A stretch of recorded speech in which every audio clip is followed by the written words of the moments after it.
guys, my name is Shay and welcome to my channel. Today I'll be reviewing Good Trouble Season 3, Episode 14, Picks and Strikes. Don't forget to like, comment, and subscribe. Let's get it. The episode starts off with Mariana looking fabulous, and she is exchanging money for some information. Rowan hands the money off to the guy, and the guy leaves a flash drive on the bench.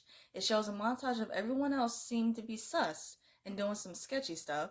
Alice is crawling on the floor behind Scott, and Sean is talking to him, trying to distract him.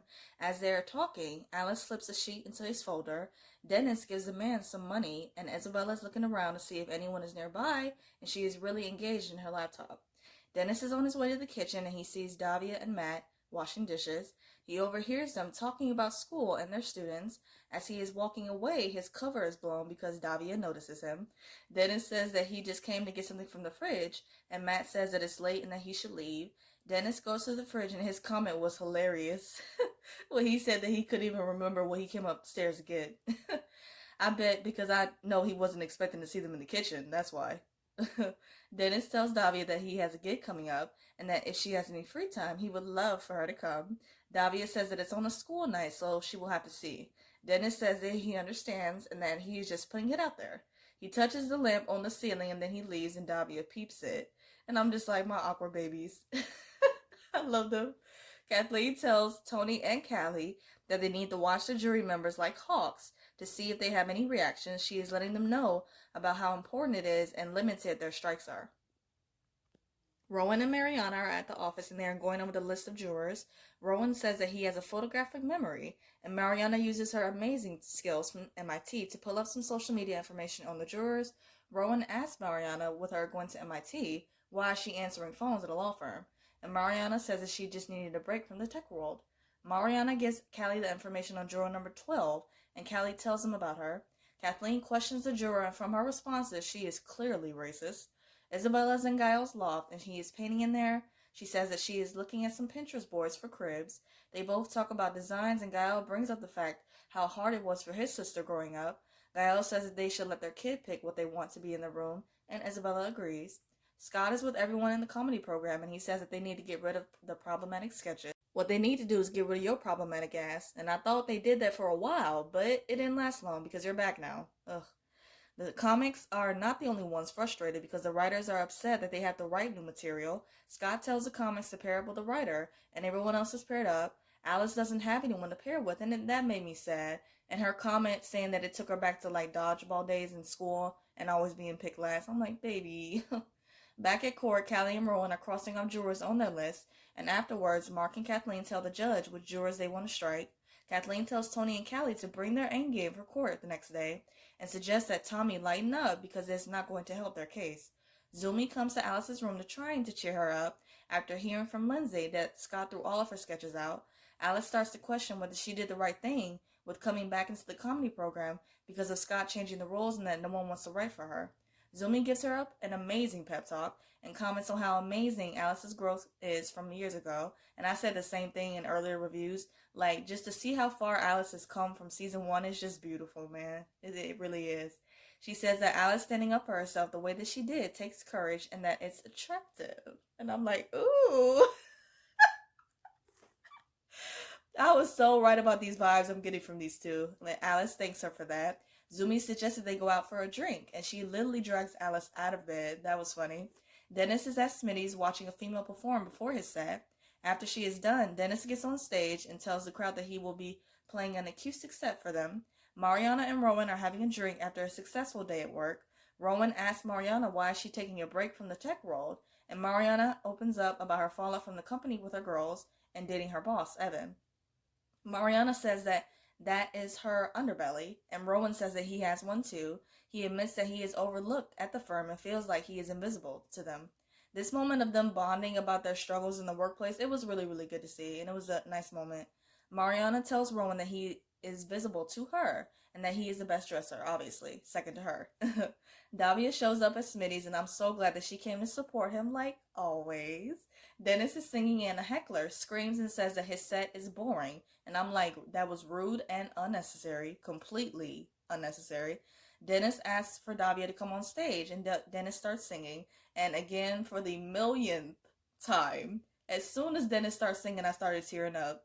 Davia starts to sing and the microphone is making all kinds of noises, and the heckler says another irrelevant ass comment, like, dude, if you're not happy with the show, then feel free to leave.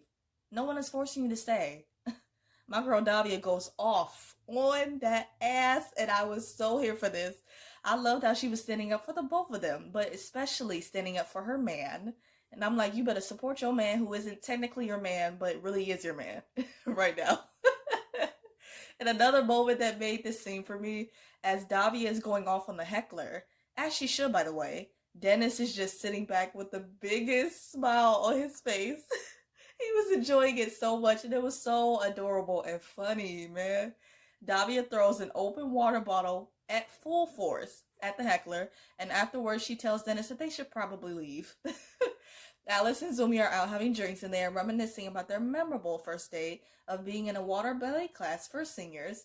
Two guys come up to Alice and Zumi while they are talking, and they said that they had a bet. They ask Zumi and Alice if they are twins or sisters, and of course they make this racist stereotype comment about how Japanese and Korean people look alike.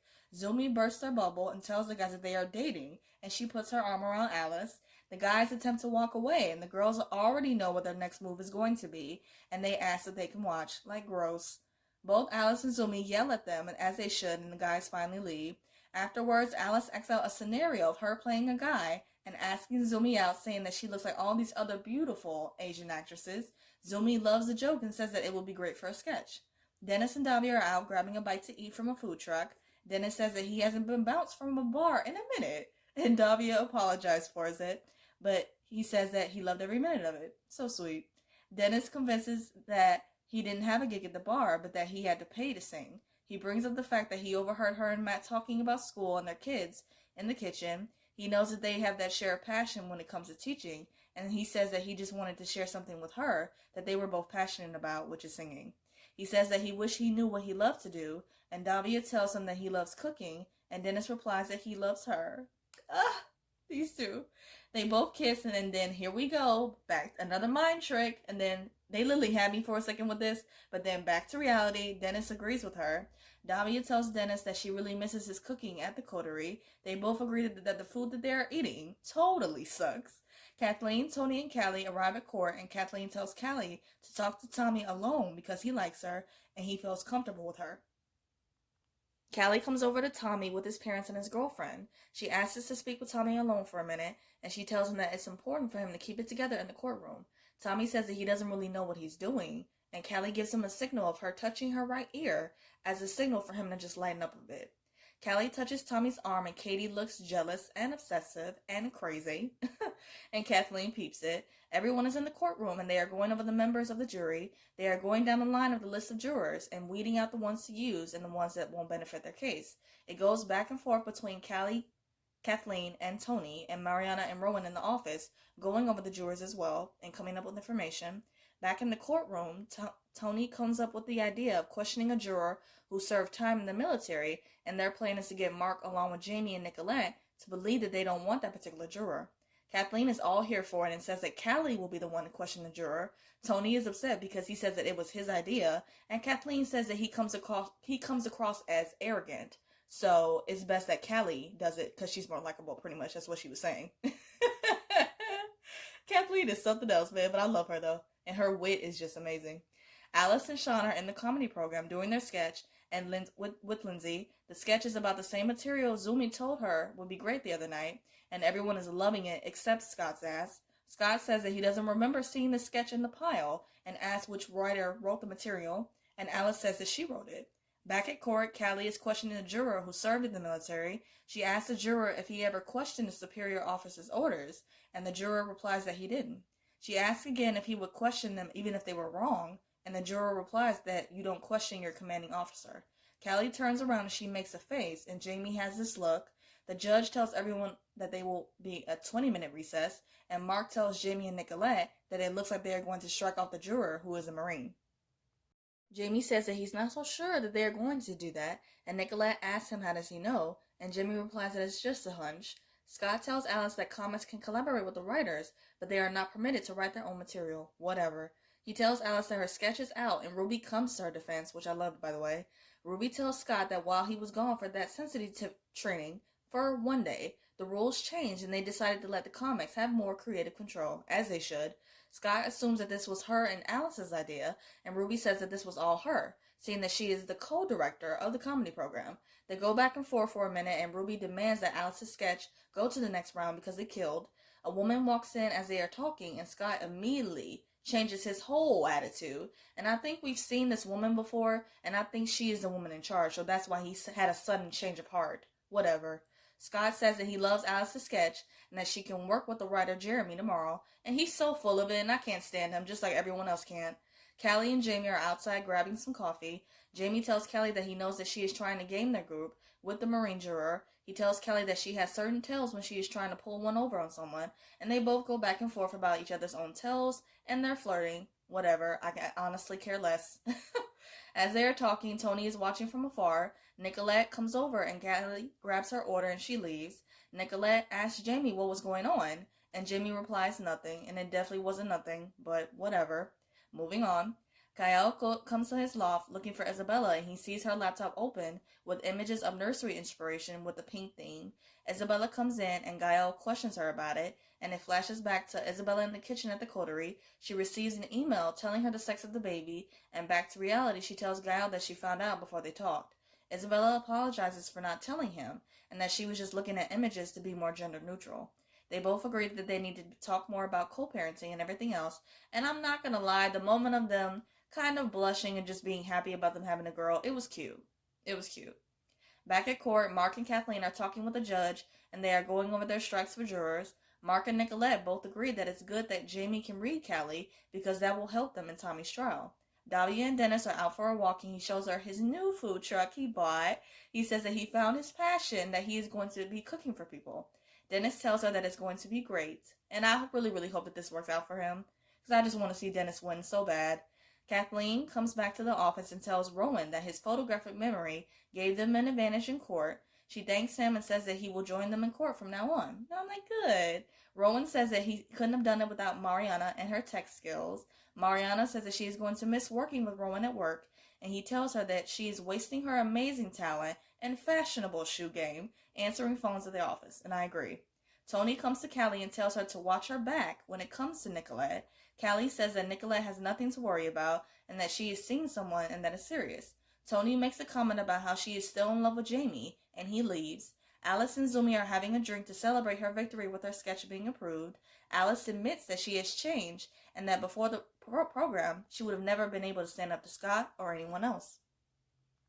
Zumi tells Alice that she will get that $75,000 and a talent agent, and I'm with Zumi when she told her that, and also for Alice to not think small. Like, I want Alice to dream big, and to truly know that whatever she wants in life, she can and will have it, okay? Lindsay comes over and they join Alice and Zumi for drinks. Alice says that she has to leave because she is meeting Ruby for drinks. Zumi is surprised and clearly jealous. Alice says that it's just casual and just friends. Alice leaves and Zumi watches her walk away, and Lindsay is watching Zumi watch Alice. It's awkward. And Zumi's comment was hilarious when she's just said, like, what? Acting all oblivious. And I'm like, you know what? But okay. Lindsay says nothing, but she knows something is up too. Callie comes home to the coterie, and as she is getting off the elevator, Gael is leaving. They kiss, and she asks Gael if he wants to spend the whole day together on Saturday. Gael says that he has a parenting class with Isabella, and asks if they can spend the morning and hopefully the night together.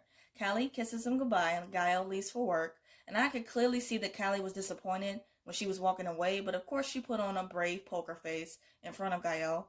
It shows a montage of everyone literally having thoughts about a particular person.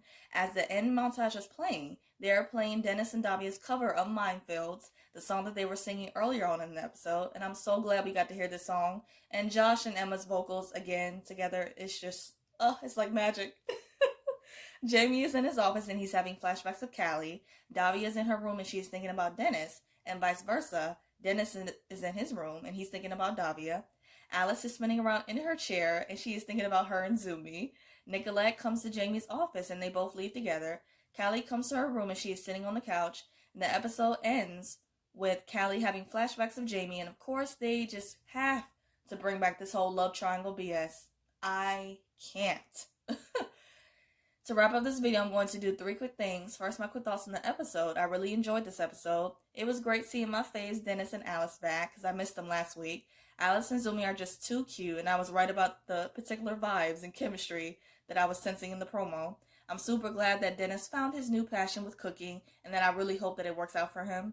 I'm loving Mariana working at Kathleen's firm, and I appreciated Rowan's advice to her. The whole love triangle resurfacing again, I'm just not happy about it, but it is what it is. Like, what are you gonna do? Second, my thoughts on next week's promo. It shows Zumi telling Alice to not bring any negative energy into new lunar year.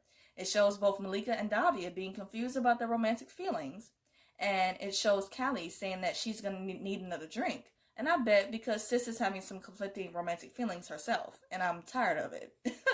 Third, I'm going to do a quick rapid fire of the episode. So, favorite scene, Davia going ham on the heckler and Dennis just looking around so proud and cute at the same time. It was so sweet and cute and funny and just all the above. Favorite quote, we, as in me, who is now co-directing this program, by Ruby. I loved how she came to Alice's defense in this moment and called out Scott for his horrible, racist, ugly ways. Favorite duo, Alice and Zumi were just too cute in this episode. I liked that they are both kind of having feelings for each other, and I loved how Zumi was there for Alice and trying to cheer her up. Favorite look, Davia's look when she came to support Dennis at his gig. I loved her top, and the curls were everything. My WTF moment, Callie having flashbacks of Jamie in the end, and just her looking conflicted because she still has feelings for Jamie, yet she is with Gael now. And it's beyond annoying and frustrating at this point. Like, Callie, you chose Gael, and now you just want to revert back to Jamie? Like, for what? And she's the most indecisive character that I've ever seen in a TV show before. Like, ever, man. Like, make a decision of who you want to be with and stick with it. Please. Just stop with this whole back and forth mess. It's tired. I hope you guys enjoyed my review of Good Trouble. I review other shows like Grownish, All American, Riverdale, Legacies, and some other stuff. And if those interest you, please check out those videos on my channel and subscribe. I hope you guys have a great day, stay safe, and see you guys next week.